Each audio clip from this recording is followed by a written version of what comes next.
And we'll wait a few minutes. Leave the kirtan.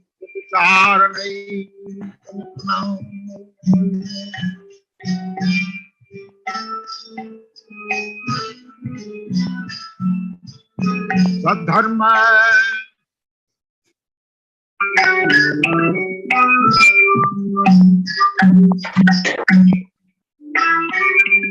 And we'll wait a few minutes.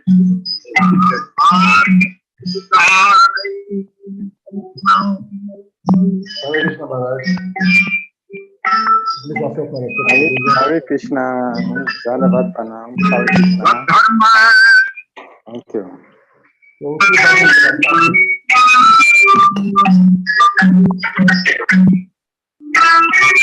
And we'll wait a few minutes.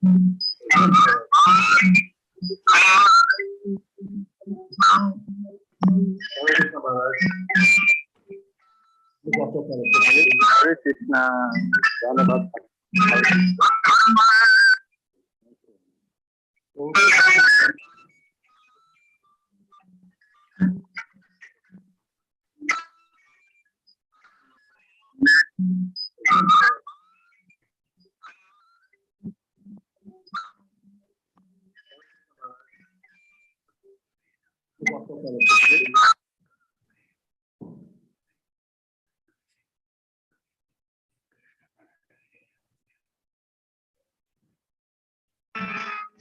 Lokanam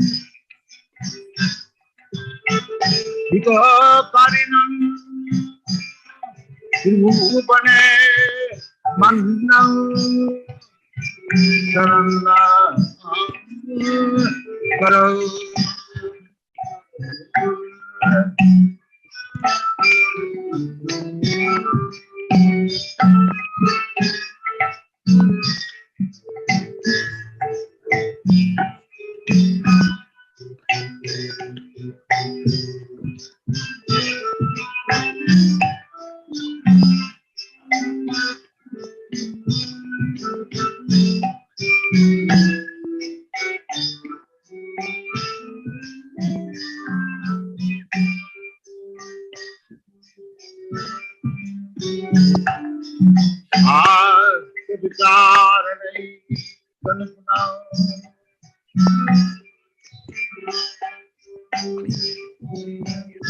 Dharma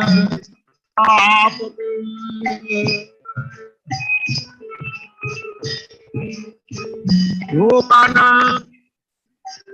Hitakarina Tribhupane Mannam Sarana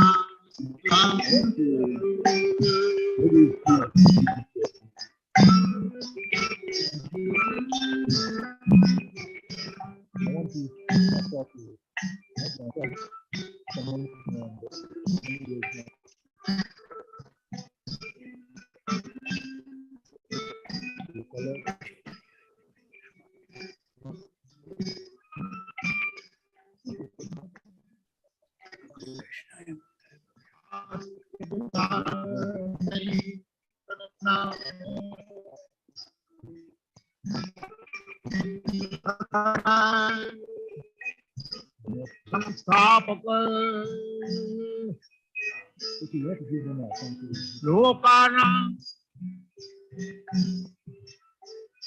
Hitokarina Tribhupane Mannam Sarana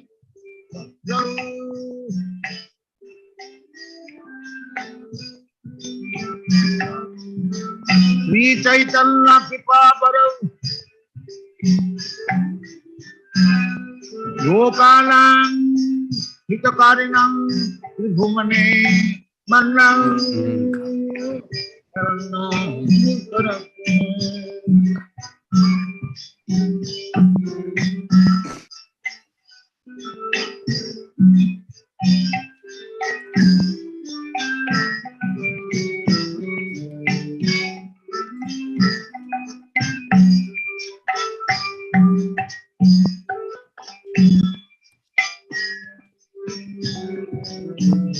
Atma-vicharanaikanam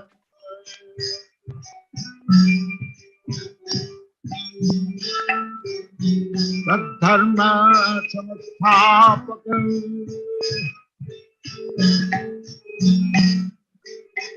Lokanam hitakarinam Bhuvane mandam saranyakaram Radha Krishna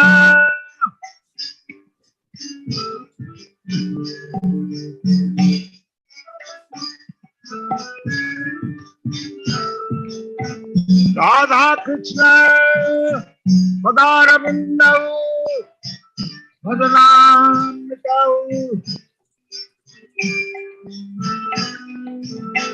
Radha Krishna Padara Vrindav Bhajana Vande Namatkalika Vande Rupa Sanatanam Raghujugal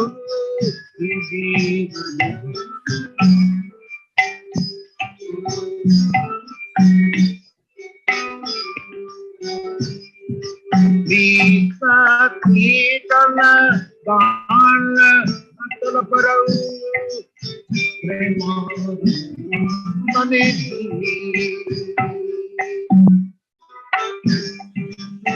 Veera Veera Janapriya Hema Yogita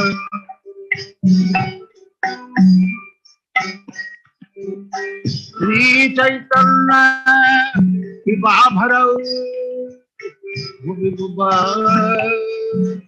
Maranta Yapau Bhakti Rupa Sanatana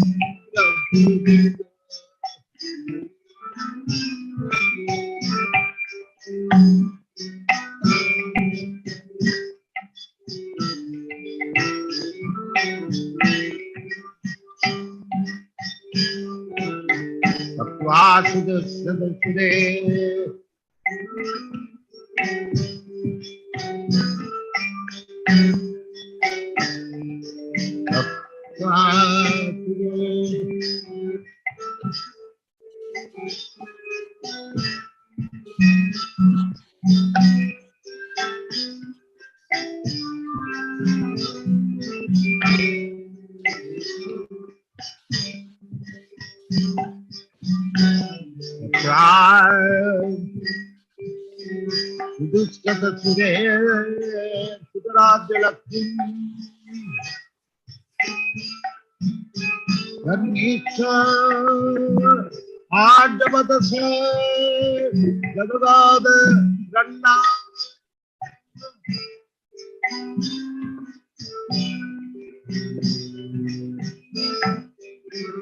Vaibhava. So let's get started.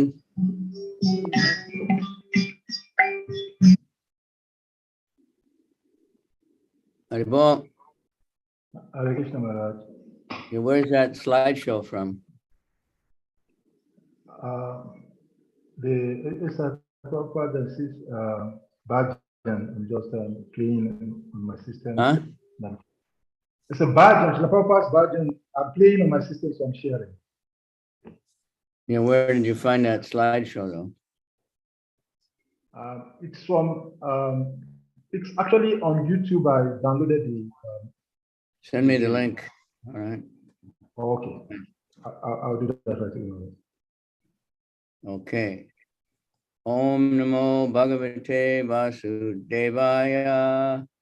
Om Namo Bhagavate Vasudevaya.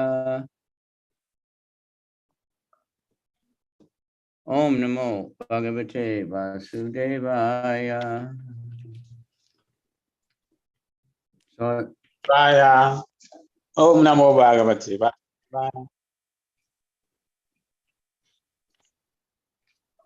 we're reading First Canto, Chapter 17 now, text 43.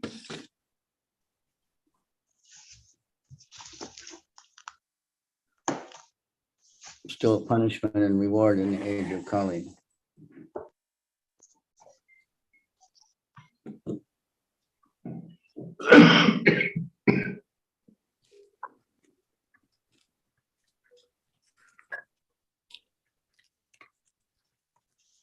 So we'll start. The most fortunate Emperor Parikshit, who was entrusted with the kingdom of Hastinapur by Maharaj Yudhishthira when he desired to retire to the forest, is now ruling the world with great success, being glorified by the deeds of the kings of the Kuru dynasty.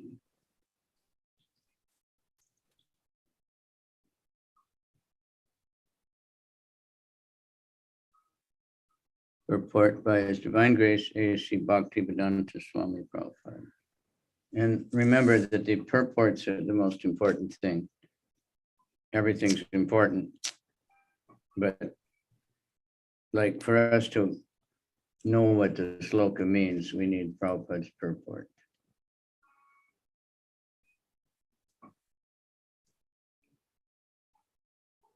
Prabhupada said anyone can translate, but his purports are his personal ecstasy. So we want to associate with Prabhupada, we read his purports.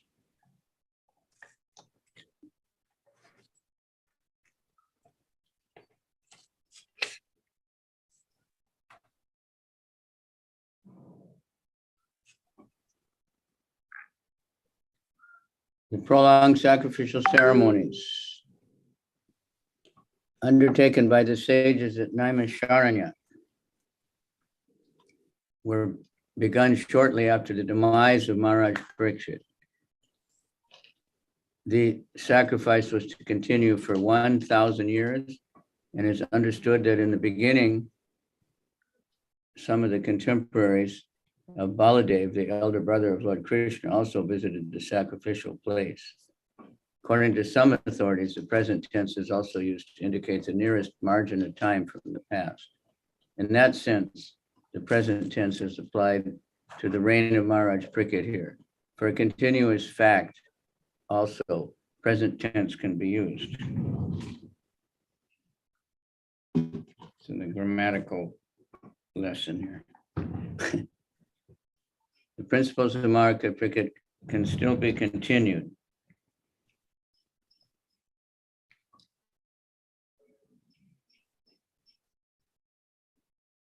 And human society can still be improved if there's determination by the authorities. We can still purge out from the state all the activities of immorality introduced by the personality of Kali if we are determined to take action like Maharaj Parikshit. He allotted some place for Kali, but in fact, Kali could not find such places in the world at all because Maharaj Parikshit was strictly vigilant to see that there was no place for gambling, drinking, prostitution, and animal slaughter. So like I was saying before, at least in our own communities, we have to really work on this. And then Kali will stay out. And of course, the way to accomplish that is that we have a very strong sadhana. You know, we make sure that everybody is chanting, or if they're in a temple community, they're having, you know, they're chanting the Mangal Artiks and following these regulated principles. And we have to keep out anyone who can't follow them.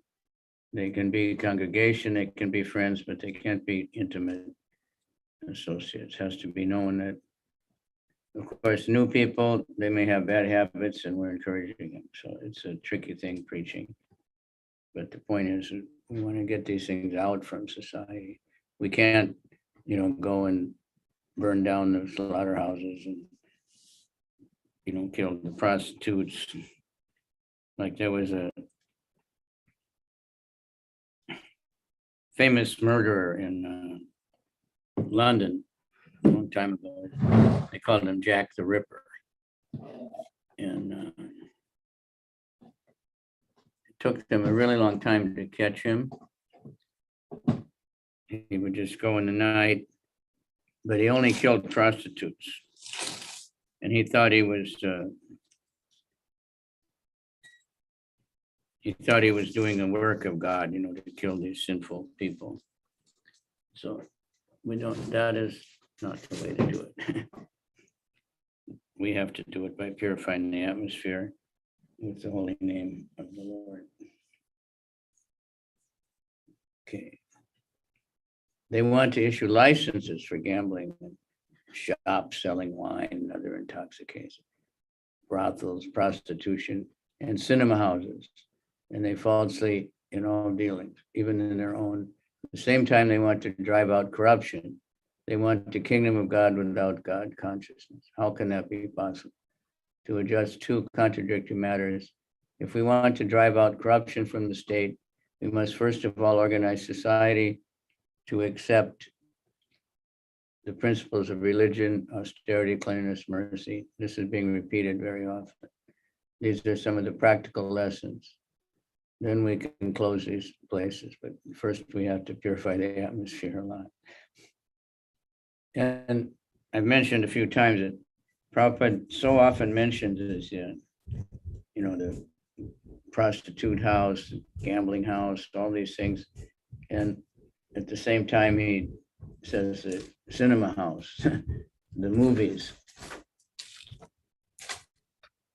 And the movies then, weren't so bad as they are now, especially the Indian movies, they're just full of hellish dancing and so many things. So to give it up.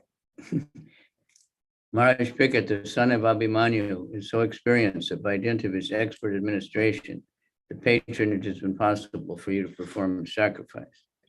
Purport: the Brahmins and sannyasis are expert in the spiritual advancement of society, whereas the Kshatriyas and ministers are expert in the material peace and prosperity of human society. All of them are pillars of all happiness. Therefore, they are meant for full cooperation for human welfare, common welfare. Maharaj Pickett is experienced enough to drive away Kali from his field of activities and thereby make the state receptive to spiritual enlightenment. If the common people are not receptive, it is very difficult to impress upon them the necessity of spiritual enlightenment. Austerity, cleanliness, mercy, and truthfulness, the basic principles of religion, prepare the ground for the reception of advancement in spiritual knowledge. And Maharaj Pickett made this favorable condition possible. Thus, the rishis of Naimisharanya were able to perform the sacrifices for 1,000 years. In other words, without state support, no doctrines or philosophy of religion principles can progressively advance. There should be complete cooperation between the Brahmanas and Kshatriyas for this common good. Even up to Maharaj Ashoka, thus ends this chapter. Now, did we read this last week? Sometimes my bookmarks get screwed up,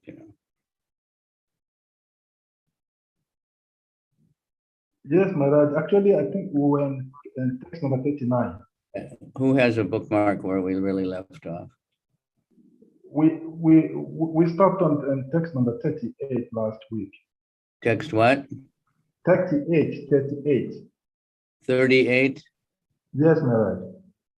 And chapter 18. Chapter 18, text number. That's where we stopped.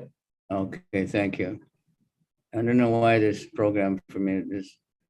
I set the mark, I do everything, and then most of the time it works, but sometimes it saves the old one.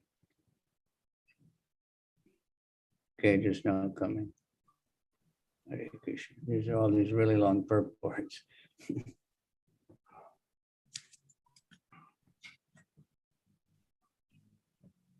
So you can see how Prabhupada actually it was stated sometimes that he was translating his first canto when he was in India. And he really didn't know, how long he was going to, live and how much he was going to actually be able to do. So he really put everything into the purports in this first canto. And of course, it's the first canto and second canto are the lotus feet of the Lord. So we want to approach the Lord, starting from the lotus feet. And so it's, if you just have the first canto, it made many devotees just reading, one volume, even a few chapters in the very early days, because that was the only books they had. And after the movement spread in many temples, they didn't even have that, because those books were gone in bookstops and stuff. But everything is there, so take advantage. Okay, text number 38. Therefore, when the boy returned to the hermitage, he saw the snake on his father's shoulder, and he cried very loud. The boy was not happy because he committed a great mistake, and he wanted to be relieved from the burden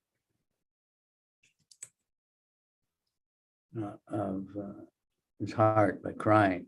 So after entering the hermitage and seeing his father in that condition, he cried loudly so that he might be relieved. But it was too late. The father regretted the whole incident. O Brahmanas, the Rishi who was born in the family of Angira Muni, that's very auspicious, hearing his son crying, gradually opened his eyes and saw the dead snake around his neck. He threw the dead snake aside and asked his son why he was crying, whether anyone had done him any harm. On hearing this, the son explained to him what had happened. Purport. The father did not take the dead snake very seriously.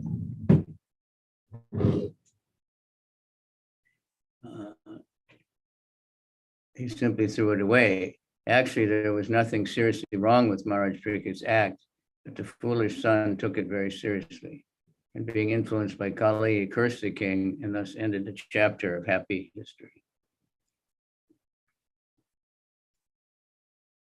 But of course, we heard before this was all Krishna's arrangement, so that we can have the Srimad Bhagavatam. Krishna has his way of arranging things that we might not think of as, if we were doing it. The father heard from his son that the king had been cursed. And although he should never have been condemned, for he was the best among human beings, the Rishi did not congratulate his son, but on contrary, began to repent, saying, "What a grateful sinful act was performed by my son. He is awarded heavy punishment for an insignificant offense." Prabhupada, when he talked about the British Constitution, he would just say, the king can do no wrong. That's the British Constitution. So we had a similar in the fourth canto, when Lord Parashram went, because the king, Kartavira Arjuna, and he had kidnapped, the cow, the Kamadhenu cow of his father. So Parashram took revenge and he went and killed him. And his father said, you should have forgiven them. The king, is just a Kshatriya, and, sometimes they do wrong. We shouldn't condemn them for that. So we get the lessons from many different places. King is the best of all human beings. He's the representative of God. Sanatana Goswami addressed the Kazi like that also. That I have to obey you because you're the representative of God.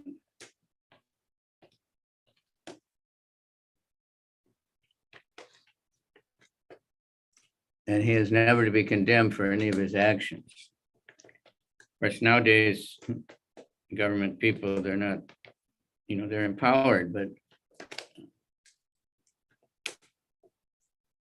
they may not be representing God very much. In other words, the king can do no wrong. The king may order the hanging of a culprit, son of a Brahmana, but he does not become sinful for killing a Brahmana. Even if there is something wrong with the king, he is never to be condemned. A medical practitioner may kill a patient by mistaken treatment, but such a killer is never condemned to death. So what to speak of a good and pious king like Maharaj Pariksit? In the Vedic way of life, the king is trained to become a Raja Rishi, the great saint, although he is ruling as a king. It is the king only by whose good government the citizens can live peacefully and without any fear. The Rajarshi would manage the kingdom so nicely and piously that his subjects would respect him as if he were the Lord himself. Nara Devata. That is the instruction of the Vedas. The king is called Narendra, or the best among the human beings. How then could a king like Maharaj Pariksit be condemned by an experienced, puffed up son of a Brahmana, even though he attained the power of a qualified Brahmana? So our leaders have to be like that, in our community. And we can't expect that they should be perfect. But if we're always trying to condemn them, it's a terrible thing, And this is Kali Yuga, and criticizing the government is just fashionable. And then nobody has any faith in anybody. And this all starts with the corrupt religious people, so-called religious leaders who are corrupt and just doing business. So Samika Rishi was an experienced, good Brahmana.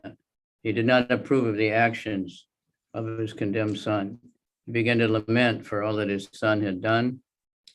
The king was beyond the jurisdiction of curses as a general rule, and what to speak of a good king like Maharaj Pariksit. The offense of the king was most insignificant, and his being condemned to death was certainly a very great sin for Shringi. Therefore, Rishi Samika regretted the whole incident, because this was the beginning of Kali Yuga. The first thing that goes bad is the Brahmanas, and then the Brahmanas mislead everybody because they become proud that they're Brahmanas and think everyone else is inferior to them. And we see that everywhere. I have seen it even amongst devotees, being very proud. I'm a devotee. Everyone else, they're not the people that aren't devotees. They don't know anything, and we're better than them. Then we fail to spread our mission, to have a humble state of mind. All right, somebody else can read the next one.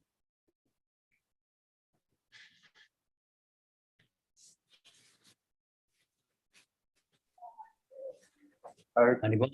Krishna Hare Maharaj. Krishna Maharaj. Okay, Madhavan Prabhu, you can go ahead and read. Okay. Oh, my boy, your intelligence is immature, and therefore you have no knowledge that the king, who is the best among human beings, is as good as the personality of Godhead. Therefore, he is never to be placed on an equal footing with common men. The citizens of the state live in prosperity, being protected by his unsurpassable prowess. The purport. Okay. The next one. The next My verse. dear boy. Okay, Yeah. next verse. Okay. My dear boy, the Lord, who carries the wheel of a chariot, is represented by the monarchical regime. And when this regime is abolished, the whole world becomes filled with thieves, who then at once vanquish the unprotected subjects like scattered lambs. The purport. According to Srimad Bhagavatam, the monarchical regime represents the Supreme Lord, the personality of Godhead. The king is said to be the representative of the absolute personality of Godhead because he's trained to acquire the qualities of God to protect the living entity, the living beings. The battle of the Kurukshetra was planned by the Lord to establish the real representative of the Lord, Maharaj Yudhishthira, An ideal king, thoroughly trained by culture and devotional service with the martial spirit, makes a perfect king. Such a personal monarchy is far better than the so-called democracy of no training and responsibility. The thieves and rogues of modern democracy seek election by malrepresentation of votes, and the successful rogues and thieves devour the mass of population. One trained monarch is far better than hundreds of useless ministerial rogues, and it is hinted herein that by abolition of monarchical regime like that of Maharaj Parikshit, the mass of people become open to many attacks of the age of Kali. They are never happy in an overly advertised form of democracy. The result of such a kingless administration is described in the following verses. All right. So, history of the world, we're not so familiar with going on. We have this here, Maharaj Prickett and that history that in Europe,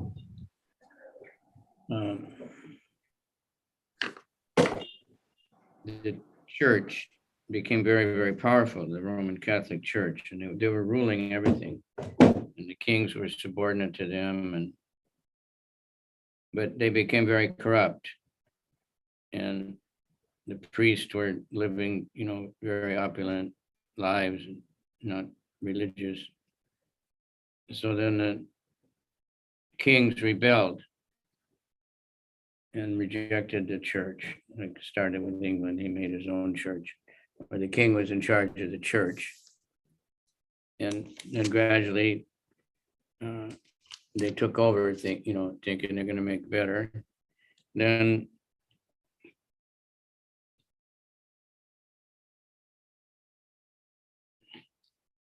Then the kings became also corrupt, and people rebelled, and we had the Industrial Revolution, and then finally communism.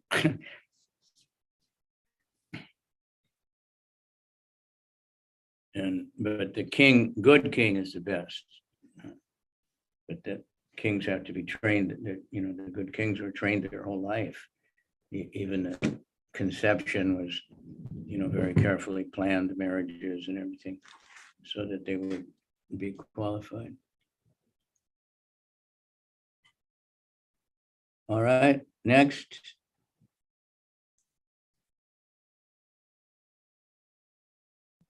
Due to the determination of the monarchical regimes and the plundering of the people's wealth by rogues and thieves, there will be great social destruction. People will be killed and injured, and animals and women will be stolen. And for all these things, we shall be responsible. The purport. The word "na," we, is very significant in this verse. The sage rightly takes the responsibility of the Brahmanas as a community for killing monarchical government, and thus giving an opportunity to the so-called democrats, who are generally plunderers of the wealth of the state's subjects. The so-called democrats capture the administrative machine without assuming responsibility for the prosperous condition of the citizens. Everyone captures the post for personal gratification, and thus, instead of one king, a number of irresponsible kings grow up to tax the citizens. It is foretold herein that in the absence of good monarchical government, everyone will be the cause of disturbance for others by plundering riches, animals, women, etc. Text 45. At the time The people Just- in general, Okay, go ahead. at the time, the people in general will fall symmetrically from the path of a progressive civilization in respect to the qualitative engagement of the case and the orders of society and the Vedic injunctions. Thus, they will be more attracted to economic development for sense gratification, and as a result, there will be an unwanted population on the level of dogs and monkeys. The purport.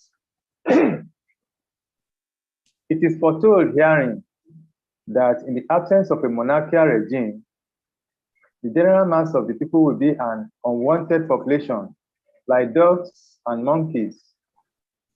As the monkeys are too sexually inclined and dogs are shameless in sexual intercourse, the general mass of population born of illegitimate connection will symmetrically go astray from the Vedic way of good manners and qualitative engagement in the case and orders of life. The Vedic way of life is the progressive march of the civilization of the Aryans. The Aryans are progressive in Vedic civilization. The Vedic civilization's destination is to go back to Godhead, back home, where there is no birth, no death, no old age, and no disease. The Vedas direct everyone not to remain in the darkness of the material world, but to go towards the light of the spiritual kingdom far beyond the material sky. The qualitative caste system and the orders of life are scientifically planned by the Lord and its representatives, the great rishis. The perfect state of life gives all sorts of instruction in the things both material and spiritual. The Vedic way of life does not allow any man to be like the monkeys and dogs. The degraded civilization of sense gratification and economic development is the byproduct of a godless or kingless government of the people, by the people, and for the people. The people should not, therefore, begrudge the poor administrations they themselves elect. Text 46. The Emperor Parikshit is a pious king. He is highly celebrated and is a first-class devotee of the personality of Godhead.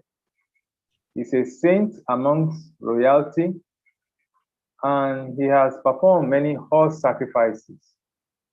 When such a king is tired and fatigued, being stricken with hunger and thirst, he does not at all deserve to be caused. Purport. After explaining the general codes relating to the royal position and asserting that the king can do no wrong and therefore is never to be condemned, the sage Samik wanted to say something about Emperor Parikshit specifically. The specific qualification of Maharaj Parikshit is summarized herein.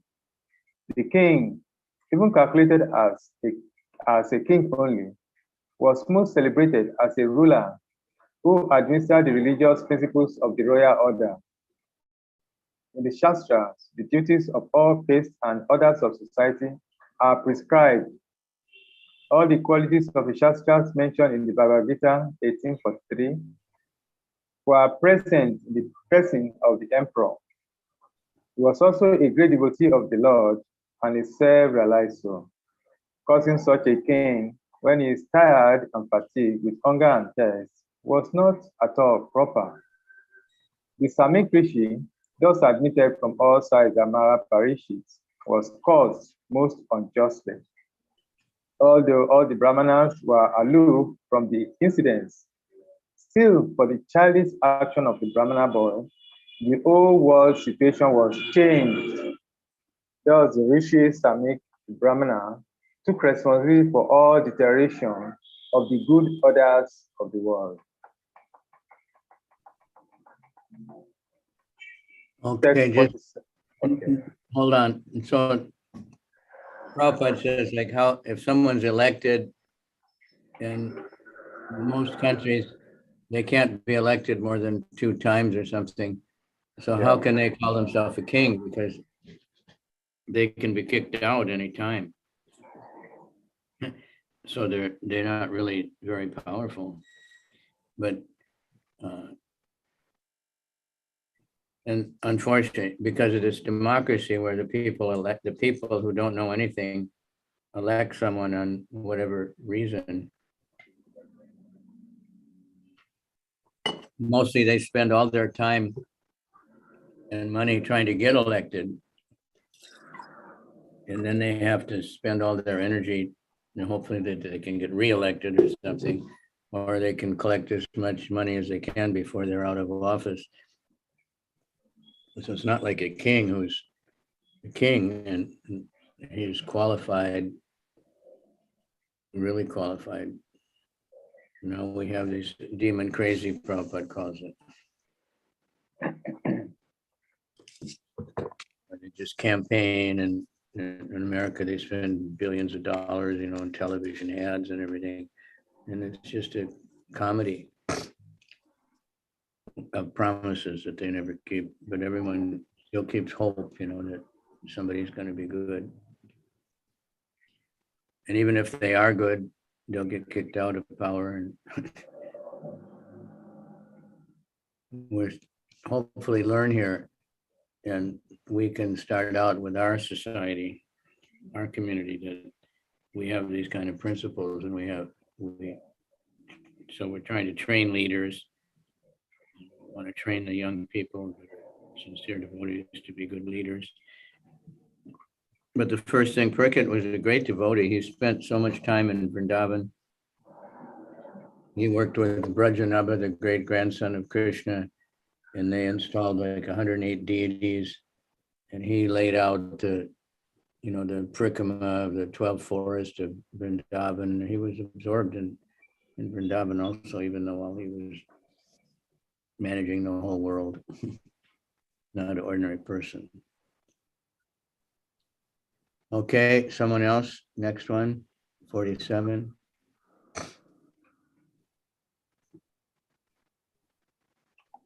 Hare Krishna. Then the Rishi prayed to the all-pervading personality of Godhead to pardon his immature boy, who had no intelligence and who committed the great sin of causing a person who was completely free from all sins, who was subordinate and who deserves to be protected. Purport by Srila Prabhupada. Everyone is responsible for his own action, either pious or sinful. Rishi Samika could foresee that his son had committed a great sin by causing Maharaj Parikshit, who deserved to be protected by the Brahmanas.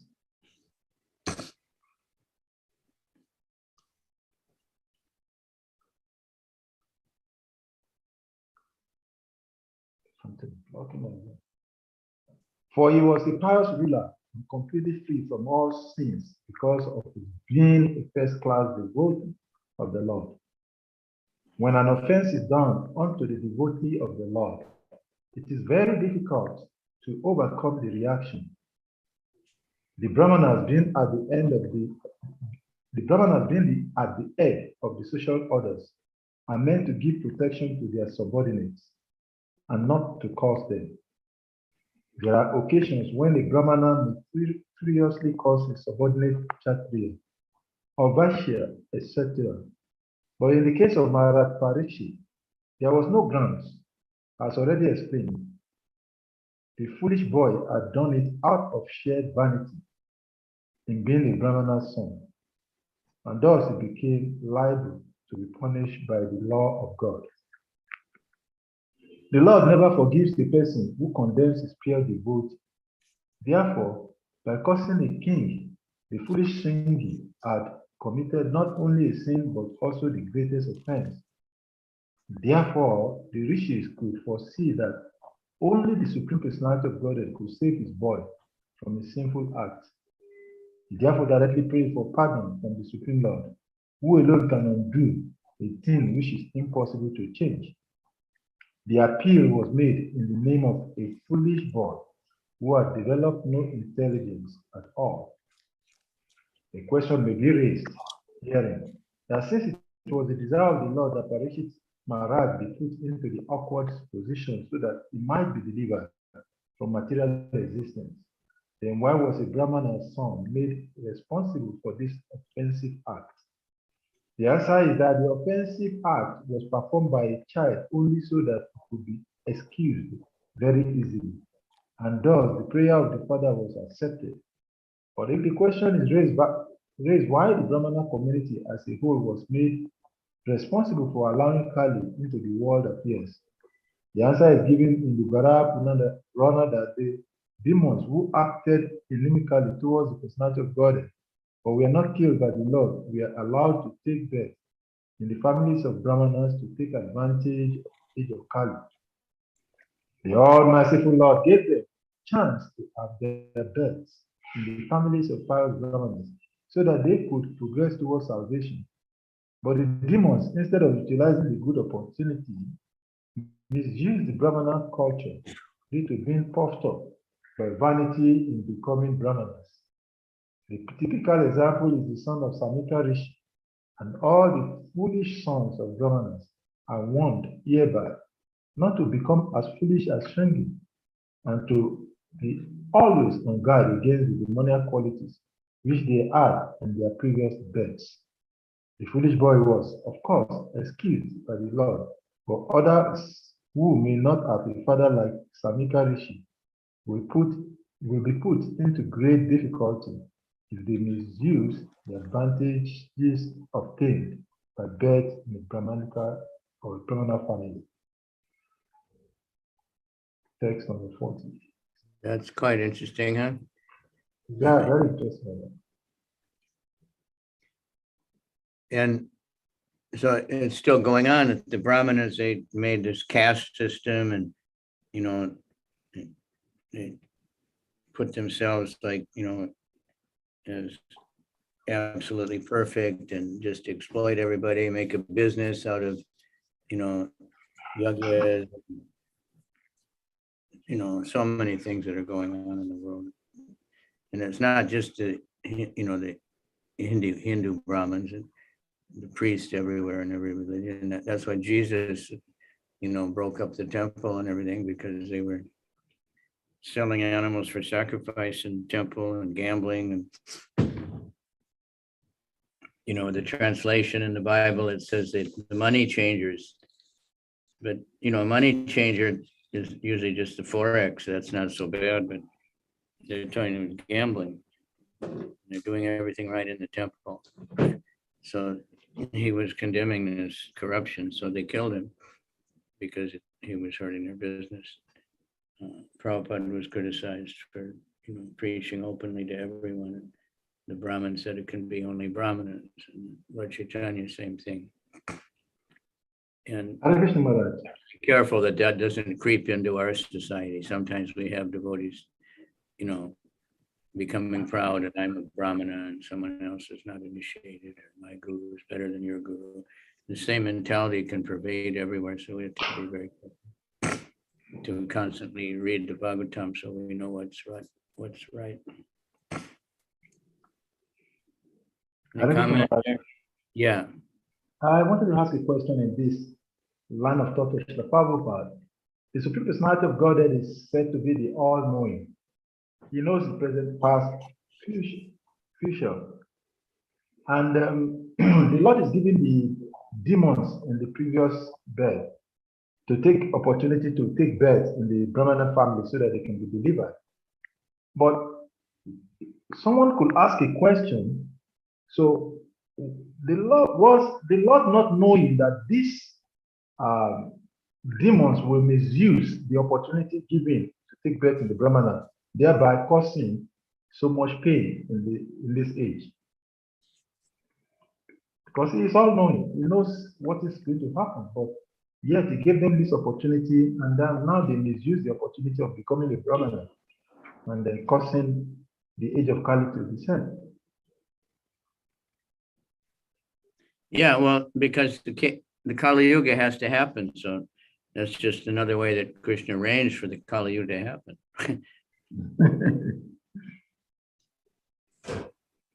It's, you know, and we can't say that Krishna created the Kali Yuga, like even the devotees, several times people ask Prabhupada, why did Krishna make the material world? Because there's so much suffering, and why did he do that? And Prabhupada said, he didn't create this world, you did. Your desire, we want to enjoy, we want to get away from Krishna, so he created the material world so that can happen. And Kali Yuga is an important part of it. But the other factor is that Kali Yuga is also, it's much easier to make spiritual progress, much easier to get out than in other ages. But still, most of the Kali Yuga people don't want to take advantage of it. They think I'm fine, I'm all right. I've got my intoxication, I've got my little house, I have my family. I don't need God, I don't need anything else. It's unfortunate. Is that all right? Helping? Yes, Maharaj. Okay, so 48, only a couple more verses of this chapter. So text number 48. The devotees of the Lord are so forbearing that even though they are defamed, cheated, cursed, disturbed, neglected, or even killed, they are never inclined to avenge themselves. Rich Samika also knew that the Lord does not forgive a person who has committed an offense at the feet of a devotee. The Lord can only give direction to the shelter of the devotee. He thought within himself that if Maharaj Parishis would countercurse the boy, he might be saved. But he knew also that a pure devotee is callous about worldly advantages of the verse. As such, the devotees are never inclined to counteract personal defamation, curses, negligence, etc. As far as such things are concerned, in personal affairs, the devotees do not care for them. But in the case of their being performed against the Lord and his devotees, then the devotees take very strong actions. It was a personal affair, and therefore Samika Rishi knew that the king would not take counteraction. Thus, there was no alternative than to place an appeal to the Lord for the immature boy. It is not that only the Brahmanas are powerful enough to award curses or blessings upon the subordinates. The devotees of the Lord, even though he may not be a Brahmana, is more powerful than a Brahmana. But the powerful devotee never misuses the power of personal benefits. Whatever power the devotees may have is always utilized in service towards the Lord and his devotees only. Maybe someone else could take test number 49. Jyoti Sharu Prabhu. Yeah, and these are very powerful instructions, that we should think about or write an essay about. That a devotee will never try to avenge himself because, that's natural tendency, and that's why there's so many wars and tribal wars. There's religious wars, supposedly religious. We want to avenge it. Something that happened thousands of years ago or years and years ago. Somebody caused me suffering, I want to cause them suffering. And even the Bible, God says, vengeance is mine, we have to, of course, criminals have to be punished, but this vengeance idea that, it's Bhakti Tirthamraj, forgiveness is the most important thing for a Brahmana, for a devotee. Like we can forgive someone and also put them in prison if they're really criminals, but that's another thing.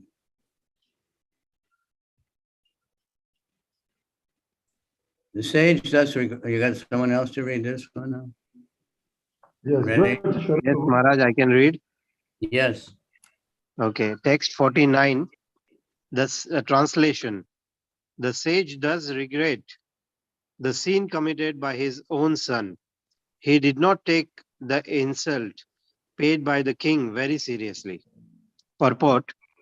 The whole incident is now cleared up.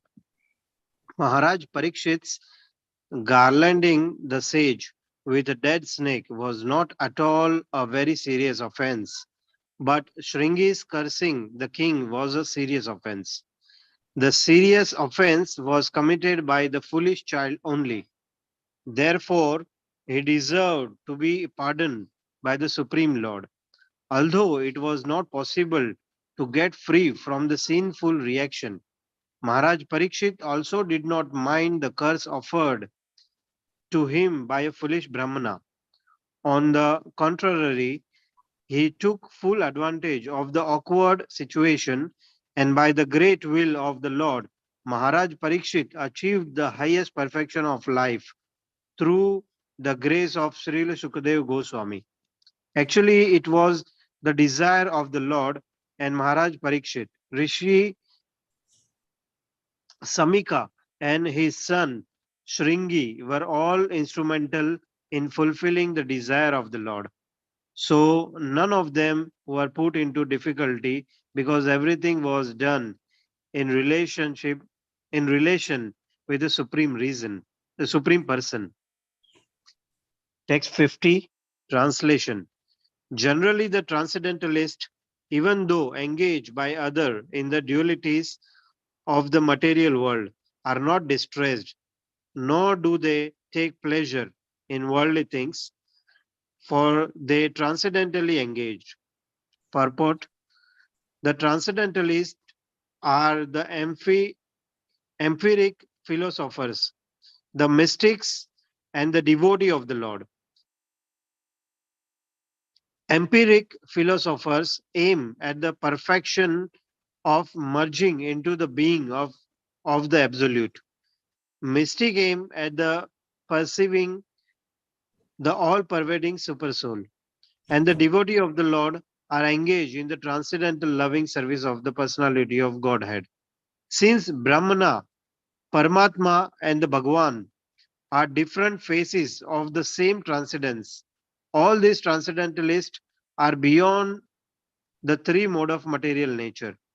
Material distress and happiness are product of the three mode, and therefore the cause of such material distress and happiness have nothing to do with the transcendentalists. The king was a devotee and the rishi was a mystic. Therefore, both of them were unattached to the accidental incident created by the supreme will. The playful child was the instrument in fulfilling the Lord's will.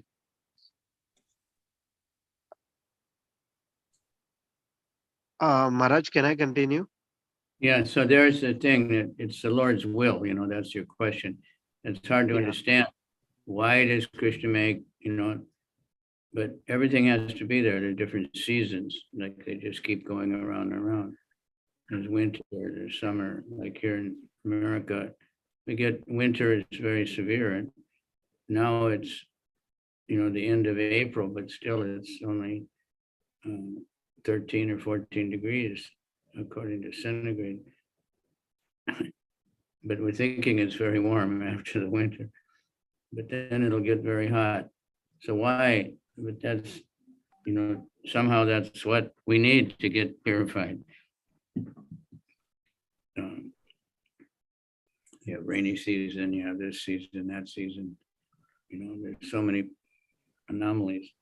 It's Kali Yuga, but it's a reaction, sinful reactions of the people. So we're trying to rise above it and pull people out.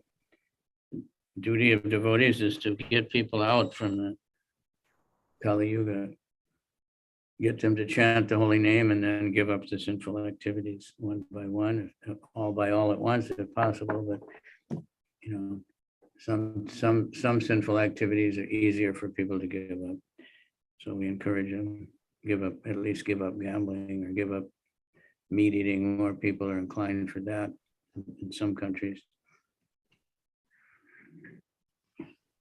They know these things are bad. They have all kinds of statistics of all the drug addicts and alcoholics and, and people losing everything by gambling and, and all the violence because of too much sex. But they just can't give it up until they get purified and get spiritual strength. Okay, so I'm going to read the next one. That's the end of the chapter. Huh? But the playful child, he was just like a little kid, playing around with the power that he had, kind of like experimenting with his power. But so he can't be blamed so much because children can't be blamed. Children, women, and crazy people are supposed to be punished for those kind of things. Okay, this next one looks very auspicious. The appearance of Sukhitiv Goswami. Right?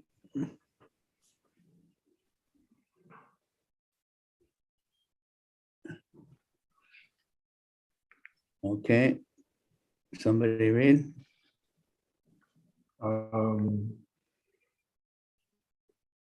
Kamala Krishna Prabhu, can you read? Kamala Krishna Prabhu.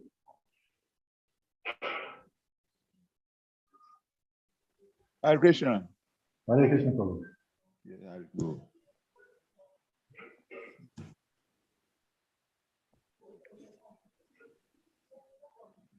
Can you go ahead? Okay. Sri Sutta Goswami said, while returning home, the king Maharaj Parashik felt that the act he had committed against the faithless and powerless Brahmana was heinous and uncivilized. Consequently, he was distressed. Purport: the pious king regretted his incidental improper treatment of the powerful Brahmana who was faultless.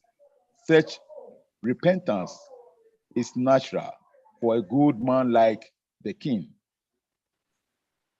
And such repentance delivered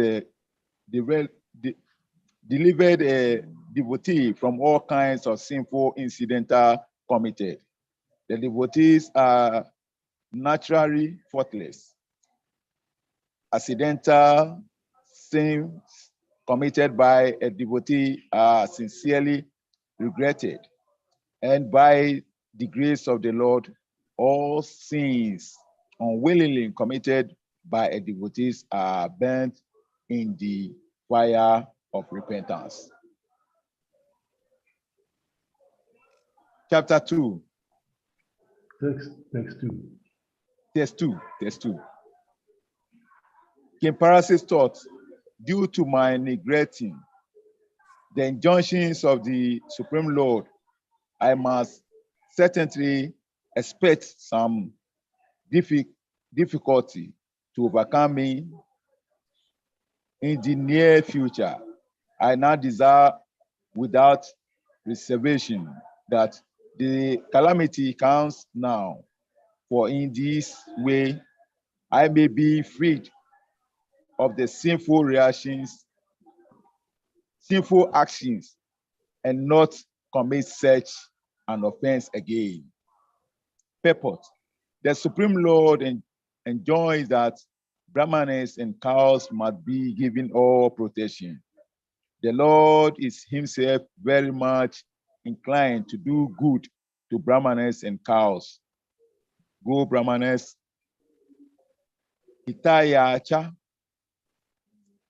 Maharaj Parashik know all this, and now he concluded that his insulting a powerful Brahmana was certainly to be punished by the laws of the Lord. And he was expecting something very difficult in the very near future. He therefore desired the imminent calamity to fall on him and not on his family members. A man personally misconduct affairs all his family members. Therefore, marriage paralysis desires the calamity to fall on him alone. By suffering personally, he could be restrained from future sins. And at the same time, the sin which he had committed would be contract so that his descendant would not suffer. That is the way a responsible devotee thinks. The family members of a devotee also share the effect of a devotee service unto the Lord. Maharaj Prada saved his demon father by his personal devotional service. A devotee's son in family is the greatest bone or blessing of the Lord. Should I continue? Krishna, Yeah, should I continue? Okay. we can, well, it's an important point that, Okay. the family of a devotee, like Nrsingadev told Prahlad when he said, your father, not only your father, but so many generations. So, the family sometimes is thinking of material care. They think their child, is a devotee, is not making money for them or something, but they're ultimately getting the greatest benefit by a child being a devotee. Some can realize that and be thankful, but they get at least liberated. And sometimes they become devotees. Because like a mother or father, they think of their children all the time, especially the older they get. So if every time they think of you, they think of Krishna because you're a Hare Krishna, even if they don't particularly like Hare Krishna, they get purified. So that's, and if we behave really nicely, we can actually make them devotees. All right, let's carry on.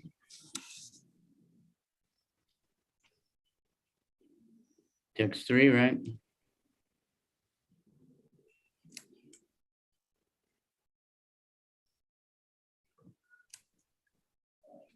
Yeah, Thomas, continue. Yes. I am uncivilized and sinful due to my neglect of Brahmanica culture, God consciousness, and cow protection. Therefore, I wish that my kingdom, strength, and riches burn up immediately by the fire of the Brahmanas' wrath, so that in the future I may not be guided such unauspicious attitudes. Purport. Progressive human civilization is based on Brahmanica culture, God consciousness, and protection of cows, or economic development of the state by trade, commerce, agriculture, and industrial must be fully utilized in relation to the above principles. Otherwise, all so-called economic development become a source of degradation. Cow protection means feeding the Brahmanica culture, which leads towards God consciousness and thou perfection of human civilization is achieved.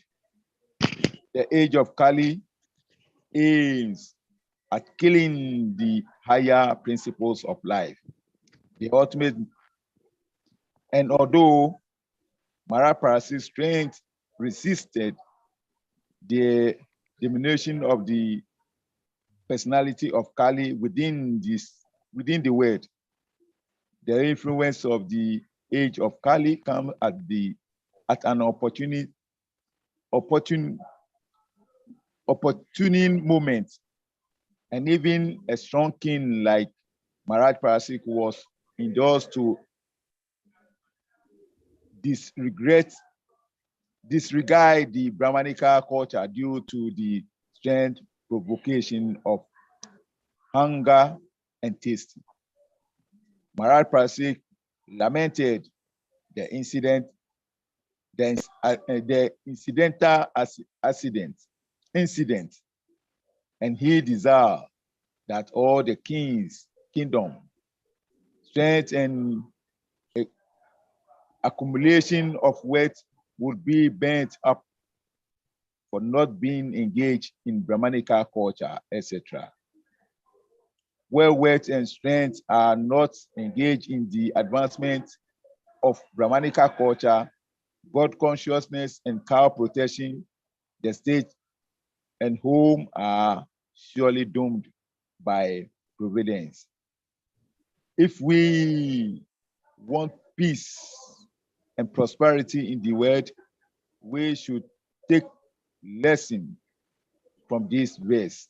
Even state and every home must endeavor to advance in cause of Brahmanica culture for self-purification, God's consciousness for self-realization, and cow protection for getting sufficient milk and the best food to continue on a perfect civilization. Hare Krishna. Okay, we see the last sentence says cow protection for getting sufficient milk, the best food to consider. Nowadays, the demons have their very clever way of blaspheming milk, you know. And that milking the cow is not good, it's only for the calf, but Baba know me. they don't know the Christian arrangement. So cow protection means You know, not just keeping get cows. the whole way.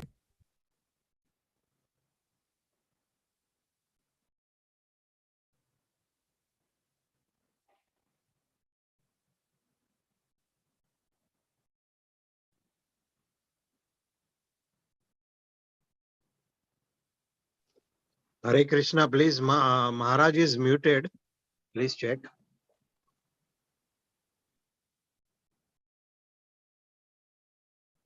Why it happens? That happened.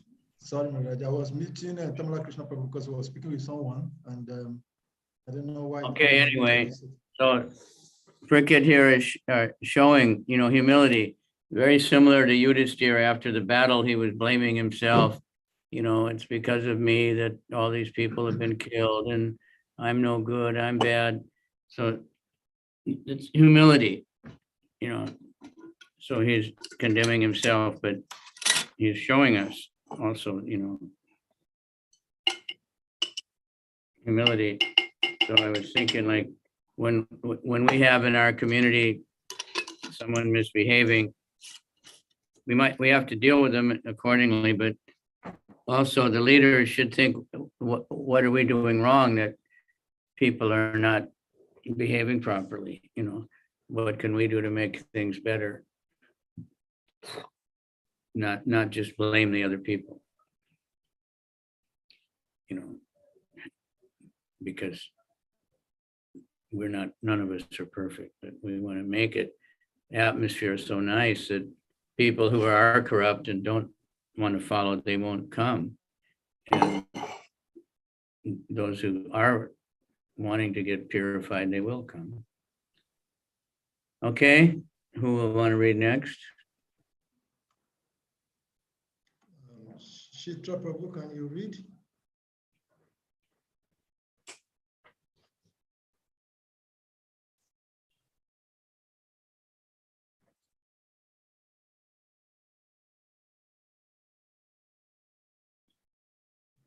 Shitra Prabhu, can you read Shitra Prabhu? Saraka, can I continue? Hare Krishna. Yes, Shitra Prabhu, you can go ahead.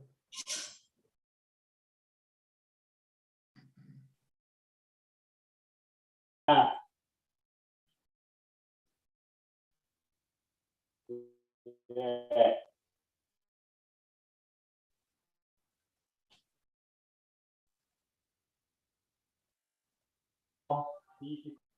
Okay, so this number 4, translation. While the king was thus repenting, he received news of his imminent death, which would be due to the bite of the big bear, or curse of the cooking by the care cooking by the system. Accept you, worldly king. Therefore, real happiness is achieved by spiritual existence, by spiritual existence.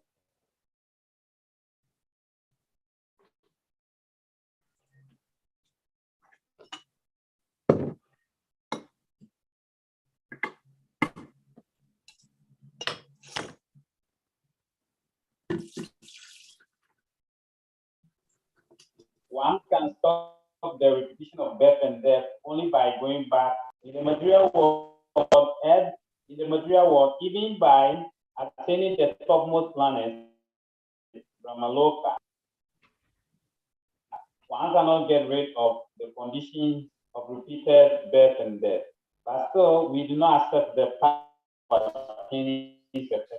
The path of perfection frees one from the material, from all material attachment, and thus one becomes fit to enter into the spiritual kingdom. Therefore, those who are materially stricken are better candidates than those who are materially prosperous. Maharaj Parashit was a great devotee of the Lord and a bona fide candidate for entering into the kingdom of God. But even though near attainment of the rightful philosophy, as one of the associates of the Lord in the spiritual life,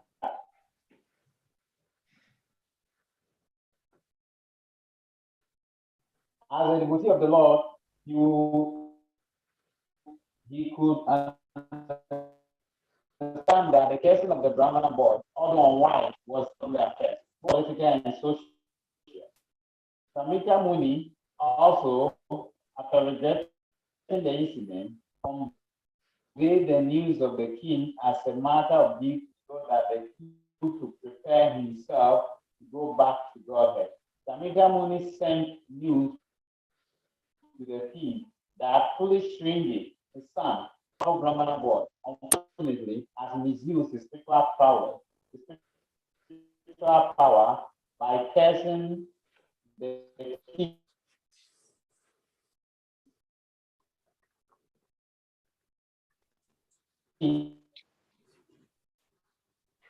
on by cursing the king unwarranted.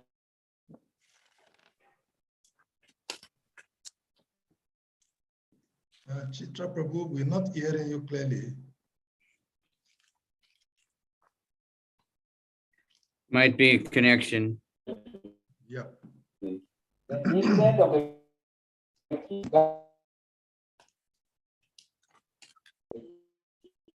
Yeah, we can hear you clearly. was informed to prepare for death.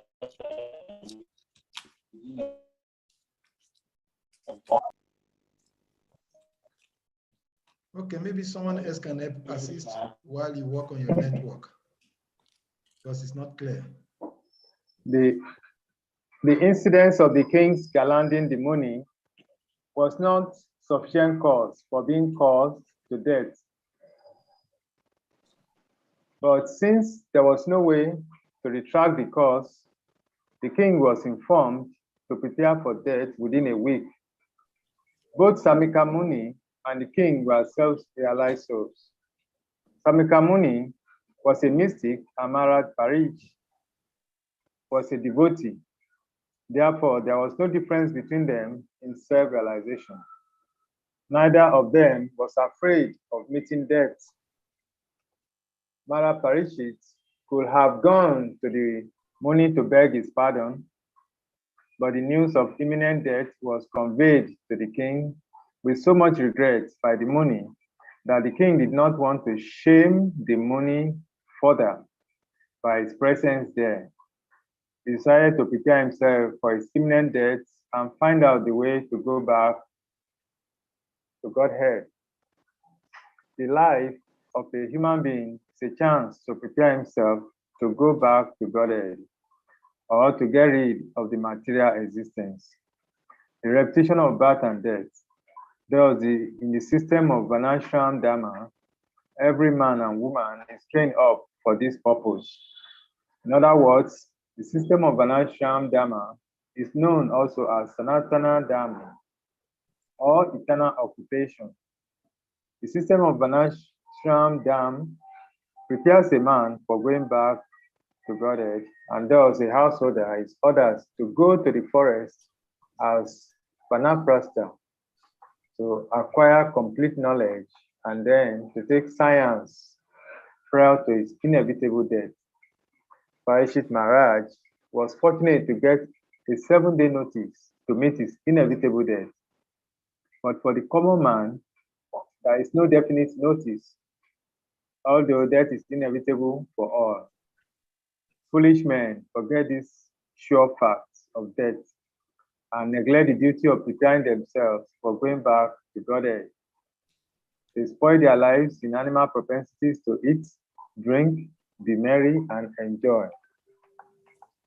Such an irresponsible life is adopted by the people in the age of Kali because of a sinful desire to condemn Brahminical culture, God consciousness, and cow protection, for which the state is responsible. The state must employ revenue to advance these 3 items and thus educate the populace to prepare for death. The state, which does so, is the real welfare state.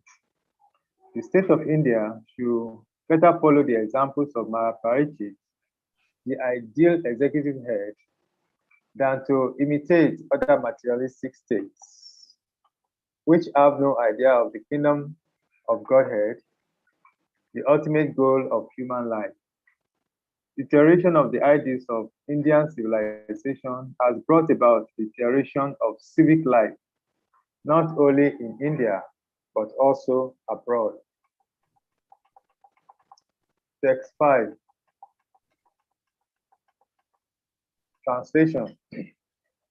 Maharaj Parikshit sat down firmly on the banks of the Ganges to concentrate his mind in Krishna consciousness, rejecting all other practices of self-realization, because transcendental loving service of Krishna is the greatest achievement, superseding all other methods. Purport. For a devotee like Maharaj Parikshit, none of the material planets, even the topmost Brahma Loka, is as desirable as Goloka Vrindavan, the abode of Lord Sri Krishna, the primeval Lord and original personality of Godhead. This earth is one of the innumerable material planets within the universe, and there are innumerable universes also within the compass of the Mahat Tattva. The devotees are told by the Lord and his representatives, the spiritual master or acharyas, that not one of the planets within all the innumerable universes is suitable for the residential purposes of a devotee. The devotee always desires to go back home, back to Godhead, just to become one of the associates of the Lord in the capacity of servitor, friend, parent, or conjugal lover of the Lord, either in one of the innumerable Vaikuntha planets or in the Goloka Vrindavan, the planet of Lord Sri Krishna. All these planets are eternally situated in the spiritual sky, the Paravyoma, which is on the other side of the coastal ocean within the Mahatattva. Maharaj Parikshit was already aware of all this information due to his accumulated piety and birth in a high family of devotees, the Vaishnava, and thus he was not at all interested in the material planets. Modern scientists are very eager to reach the moon by material arrangements, but they cannot conceive of the highest planet of this universe. But a devotee like Mara Parishit does not care a fig for the moon or, for that matter, any of the material planets. So when he was assured of his death on a fixed date, he became more determined in transcendental loving service of the Lord by complete fasting on the bank of the transcendental river Yamuna, which flows down by the capital of Hastinapur in the Delhi state. Both the Ganges and the Yamuna are Amritya transcendental rivers, and Yamuna is still more sanctified for the following reasons.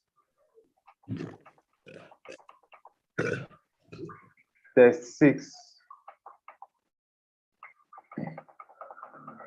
The river Ganges, by which the king starts to fast, carries the most auspicious water, which is mixed with the dust of the lotus feet of the Lord and tulsi leaves. Therefore, that water sanctifies the three worlds, inside and outside, and even sanctifies Lord Shiva and other demigods. Consequently, everyone who is destined to die must take shelter of this river. Purport. Maharaj Parishit, just after receiving the news of his death, within 7 days, at once retired from family life and shifted himself to the sacred bank of the Yamuna River.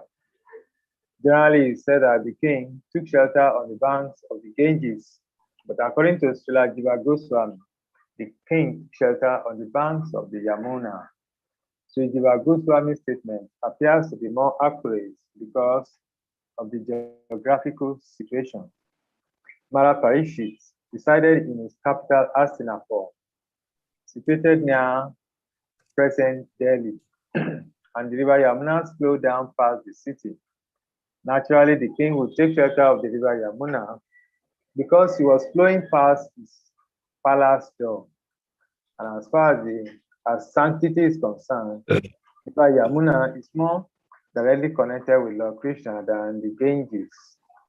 The Lord sanctified the river Yamuna from the beginning of his transcendental pastimes in the world.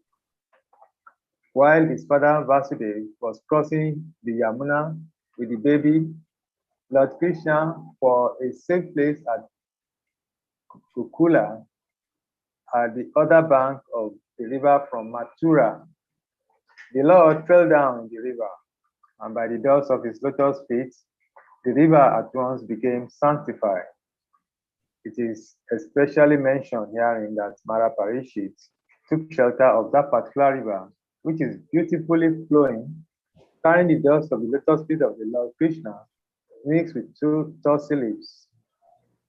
Lord Krishna's lotus feet are always besmeared with the tulsi leaves, and thus, as soon as his lotus feet are contacted with the waters of the Ganges and the Yamuna, the river became at once sanctified.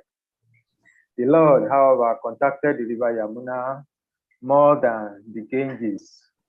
According to the Vara Puran, as quoted by Srila Jiva Goswami, there is no difference between the water of the Ganges and the Yamuna, but when the water of the Ganges is sanctified,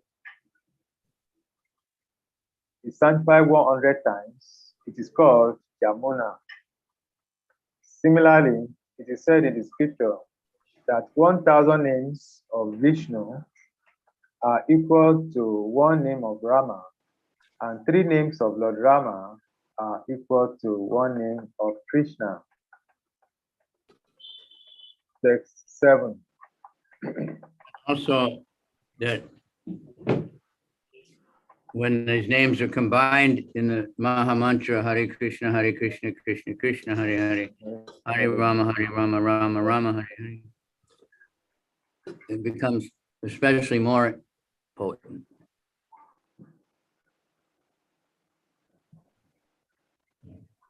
So, translations. 1. the king, the worthy descendants of the Pandavas, decided once and for all, and sat on the Ganges banks to fast until death and give himself up to the lotus feet of Lord Krishna, who alone is able to award liberation. So, freeing himself from all kinds of associations and attachments, he accepted the vows of a sage. Purport. The water of the Ganges sanctifies all the three worlds, including the gods and the demigods, because it emanates from the lotus feet of personality of Godhead Vishnu.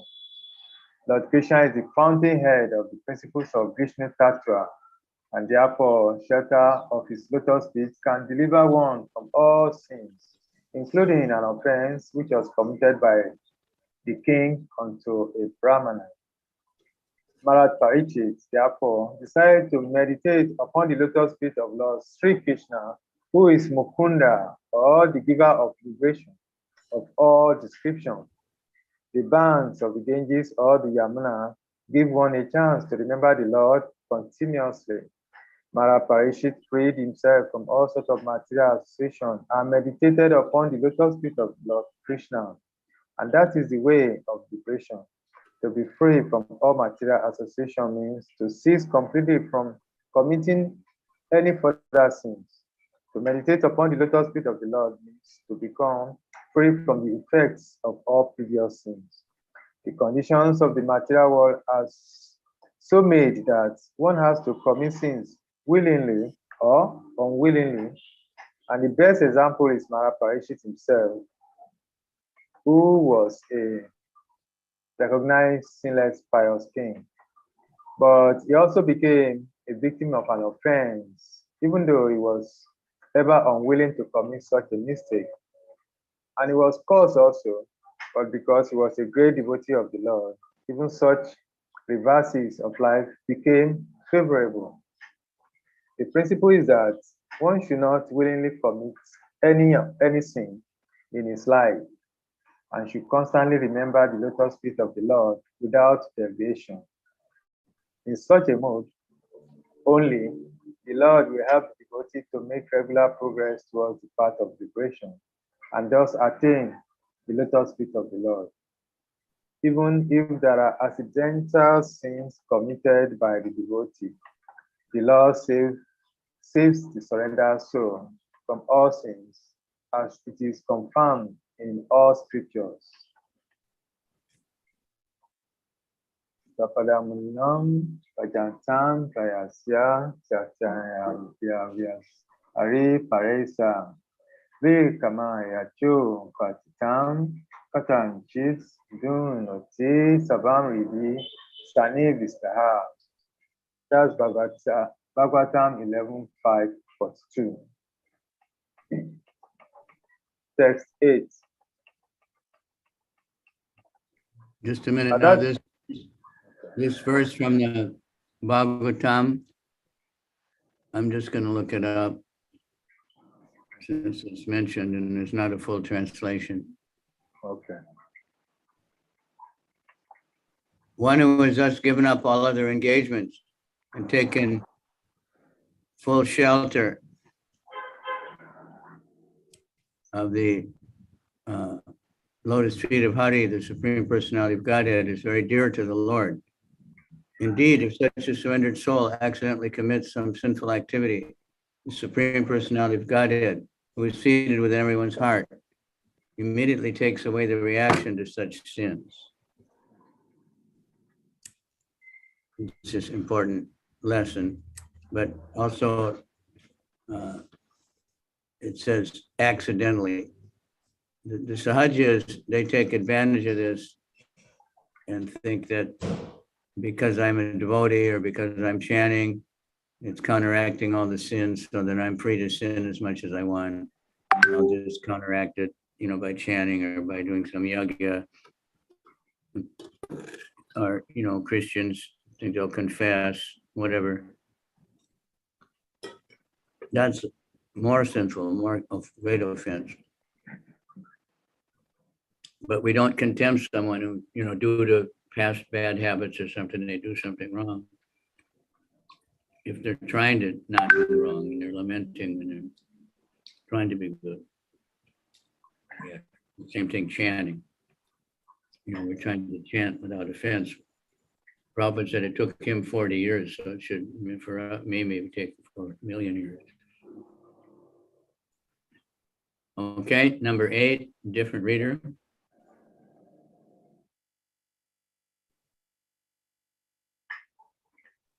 Hare Krishna Maharaj, can I read? Yeah, go ahead, Kavi. Text 8, translation. At that time, all the great minds and thinkers, accompanied by their disciples and sages who could verily sanctify a place of pilgrimage just by their presence, arrived there on the play of making a pilgrimage journey. Purport: when Maharaj Parikshit sat down on the bank of the Ganges, the news spread in all directions of the universe, and the great-minded sages who could follow the importance of the occasion all arrived there on the play of the pilgrimage. Actually, they came to meet Maharaj Parikshit and not to make a bath of pilgrimage, because all of them were competent enough to sanctify the places of pilgrimage. Common men go to pilgrimage sites to get themselves purified of all sins. Thus, the places of pilgrimage become overburdened with the sins of others. But when such sages visit overburdened places of pilgrimage, they sanctified the places by their presence. Therefore, the sages who came to meet Maharaj Parikshit were not very much interested in getting themselves purified like common men, but on the play of taking a bath in the place, they they came to meet Maharaj Parikshit because they could foresee that Srimad Bhagavatam would be spoken by Sukhitiv Goswami. All of them wanted to take advantage of the great occasion. Text 9 and 8. Okay. Just regarding the Ganges, you might know the story, hopefully, from the 8th canto. When the King Bhagirath finally was able to go to the heavenly planets and ask the Ganges to come down to, purify the ashes of his ancestors. And she said, no, I don't want to go to earth, because the sinful people will come and they'll just dump all their sins. They just come to get washed of their sins, and I'll have to take the reaction. So I don't want to go there. And so who knows what the king told her?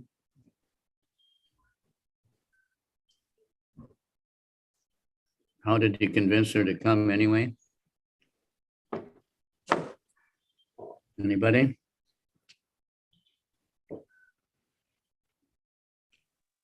I have to tell you. He said, but also saintly people will come and they will bathe there, and then that will be purifying.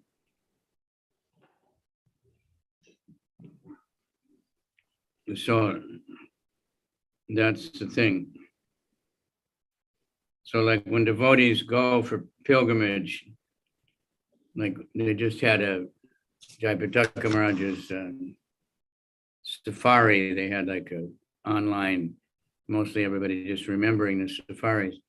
But the point of it is that they go to holy places, not as tourists. They go there and they do Harinam, they do programs, they do big stage programs, they do dramas, they uplift all the people of the place. And if devotees take baths and they're chanting while they take bath, and they purify the place. So that's how then the Ganges agreed. Of course, she might have also known that Krishna was going to take birth and take bath. was Lord Chaitanya. Then when the Ganges was flowing down, she was following the king to cut all the way across India to go to Gangasagara where the ashes were. And she stopped in Navadvip. And the king realized she stopped and he said, what's going on? She said, I'm going to wait here until Lord Chaitanya appears. But he somehow convinced her to keep going. And so the Ganges was envious of the Jamuna because Krishna bathed in the Jamuna. But then the Jamuna told her, well, Lord Chaitanya is going to come and bathe in the Ganga every day. And it's even better. And, all these things are going on. Then the ocean was envious, that Lord Chaitanya is bathing in the Ganga every day. And tide came way up to Navadvip there, so to wash the feet of Lord Chaitanya. But then she was told that Lord Chaitanya would move to Puri and he would bathe every day in the ocean. So we have to bathe mostly in the holy name, which is even more powerful. All right. So these sages came just to hear the Bhagavatam. They somehow knew because they're sages. They wanted to hear the Sukhitiv Goswami speak the Bhagavatam. All right. Next. Text 9 and 10. Translation. From different parts of universe, they arrived great sages like Atri, Chavana, Saradvana, Aristanemi, Bhrugu, Vishishta, Parasara, Vishwamitra, Angira, Parashuram, Uttaya, Utathya, Indra Pramada, Idmavahu, Medhatithi, Devala, Aristesena, Bharadwaj, Gautama, Pipalad, Maitreya, Aurva, Kavasa, Kumbhyayoni, Dvaya Payana, and the great personality Narada. Purport. Chavana, a great sage and one of the son of Bhrigu Muni. He was born prematurely when his pregnant mother was kidnapped. Chavana is one of the 6 sons of his father. Bhrigu, when Brahmaji was performing a great sacrifice on behalf of Varuna, Mahashri Bhrigu was born from the sacrificial fire. He was a great sage and his very dear wife was Puloma. He could travel in a space like Durvasa, Narada and others. And he used to visit all the planets of the universe. Before the battle of Kurukshetra, he tried to stop the battle. Sometimes he instructed Bharadwaj Muni about astronomical evolution. And he is the author of the great Bhrigu Samhita, the great astrological calculation. He explained how air, fire, water, and earth are generated from ether. He explained how the air in the stomach works and regulates the intestine. As a great philosopher, he logically established the eternity of the living entity, Mahabharata. He was also a great anthropologist, and the theory of evolution was long ago explained by him. He was scientific propounder of the 4 division and order of human society, known as Varnashrama institution. He converted the Kshatriya king Vithaya into a Brahmana. Vishishta, See Srimad Bhagavatam 1.9.6, Vasishtha Muni. Then Parashara, he is the grandson of Vasishtha Muni and father of Vyasadev. He is the son of Mahashri Shakti, and his mother name was Adrashyati. He was in the womb of his mother when she was only 12 years old, and from within a womb of his mother, he learned the Vedas. His father was killed by demon Kalmasha Pada, and to revenge this, he wanted to annihilate the whole world. He was restrained, however, by his grandfather Vasishtha. He then performed a Rakshasa killing yagna, but Mahashri Pulastya restrained him. He begot Vyasadeva. Being attracted by Satyavati, who was to become a wife of Maharaj Santanu by the blessing of Parashara, Satyavati became pregnant for miles. He was present, You fragrant. know the story of Satyavati?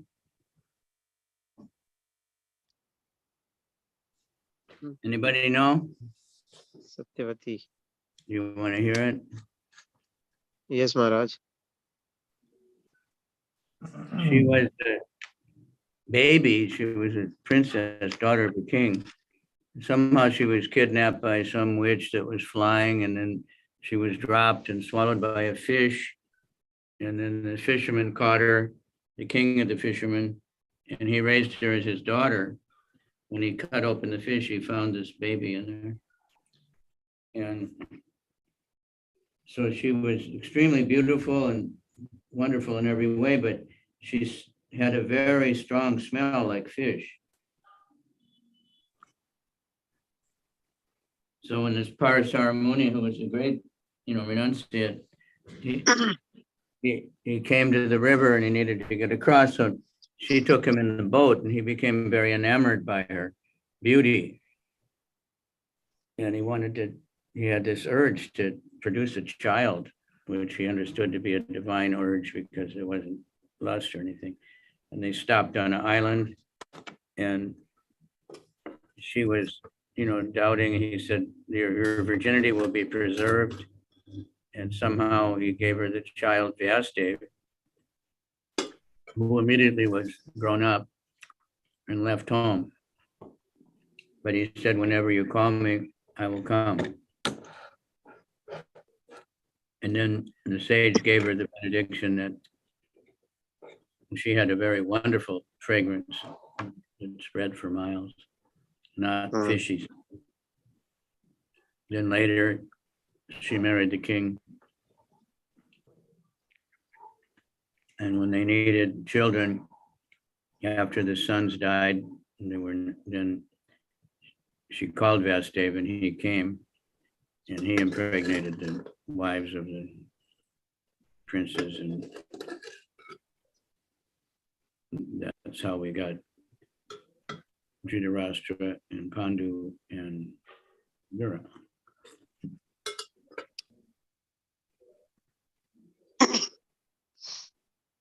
Okay. Okay, Maharaj. It's very good to hear about these great devotees. Yes. And it's also good to hear about great devotees that are in our midst nowadays. There's many. Don't wait until someone dies to glorify them. It's okay. It's very good to glorify devotees while they're alive. We tend to do really good when someone leaves their body, but when they're in the body, we just don't pay much attention or we find defects. Okay, Gadi-Sutra. Yeah, Maharaj. Gadi-Sutra or Vishwamitra, a great sage of austerity and mystic power. He is famous as a Gadi-Sutra because his father was Gadi, a powerful king of a province of Kanya Bhuja, part of Uttar Pradesh. Although he was a Kshatriya by birth, he became a Brahmana in a very same body by the power of his spiritual achievement. He picked a quarrel with Vishishta Muni when he was a Kshatriya king and performed a great sacrifice in the cooperation with Matanga Muni, and thus was able to vanquish the son of Vishishta. He became a great yogi, and yet he failed to check his senses and thus was obliged to become a father of Shakuntala, the beauty queen of world history. Once, when he was a Kshatriya king, he visited a hermitage of Vishishta Muni and he was given a royal reception. Vishwamitra wanted from Vishishta a cow named Nandini, and the Muni refused to deliver it. Vishwamitra stole the cow, and thus there was a quarrel between a sage and the king. Vishwamitra was defeated by the spiritual strength of Vishishta, and thus a king decided to become a Brahmana. Before becoming a Brahmana, he underwent severe austerity on the bank of the Kaushika. He was also one who tried to stop the Kurukshetra war. Angira Muni. He is one of the 6 mental sons of Brahma and the father of Brihaspati, the great learned priest of the demigod in the heavenly planets. He was born of the semen of Brahmaji, given to the cinder of fire. Utatya and Samavrata are his sons. It is said that he is still performing austerity and chanting the holy name of the Lord at the place known as Alokananda on the bank of the Ganges. Parshurama, see Srimad Bhagavatam 1.9.6. Utatya, one of the 3 sons of Mahashri Angira. He was the spiritual master of Maharaj Mandhata. He married Bhadra, the daughter of Soma, moon. Varuna kidnapped his wife Bhadra, and to retaliate the offense of the god of water, he drank all the water of the world. Okay, stop there. So see how powerful they are. And drink all the water in the world. They can make all the water shrink down to just be one little cup of water. Agastya Muni did the same thing. He drank up the whole ocean. He just made it all come into his hand till it was very small. Lord Shiva did that with the poison that was spreading everywhere. But just interesting, Vishwamrita Muni, he did so much tapasya like no one ever did before. He wanted to become a Brahma Rishi because he saw the power of Vishwamrita, Vishishta. So Indra gets envious. He gets worried when someone's doing great austerity like that. So he sent the beautiful society girl, Menaka. And he was underwater meditating, but when he saw the ankle, she put her foot in the water and he became agitated. He came out and he mated with her. So they had a beautiful child, but he lost all the benefit of all his tapasya. So he was really determined, and he started all over again, and he said he'll never, become lusty again. So when Indra did it again, and the girl was afraid to go, she said, no, he's going to curse me. Indra said, I'll protect you. So instead of, he became angry. He didn't become lusty, he became angry, and he cursed the girl to become a stone. But he also, by that cursing, he lost all the benefit of all his tapasya. Did it all over again. That time he made it through. And then he got the benediction to become a Brahma Rishi. So we have to stop now. Thank you all very much. Tomorrow morning again. Thank you very much, Maharaj. And for me anyway. Grateful for your time. early Please. morning. We request all of the devotees to kindly unmute now. Let us loudly chant Hare Krishna Maha to appreciate Maharaj. There's compassion upon us. Hare Krishna, Hare Krishna, Krishna Hare Hare, Hare Rama, Hare Rama, Rama Rama Hare Hare. Panchakarpatarubhyascha Kripasubhyascha Patitanam Pavasya. Evidence Kavicandra Swami Maharaj. Jai. Thank you very much, Maharaj.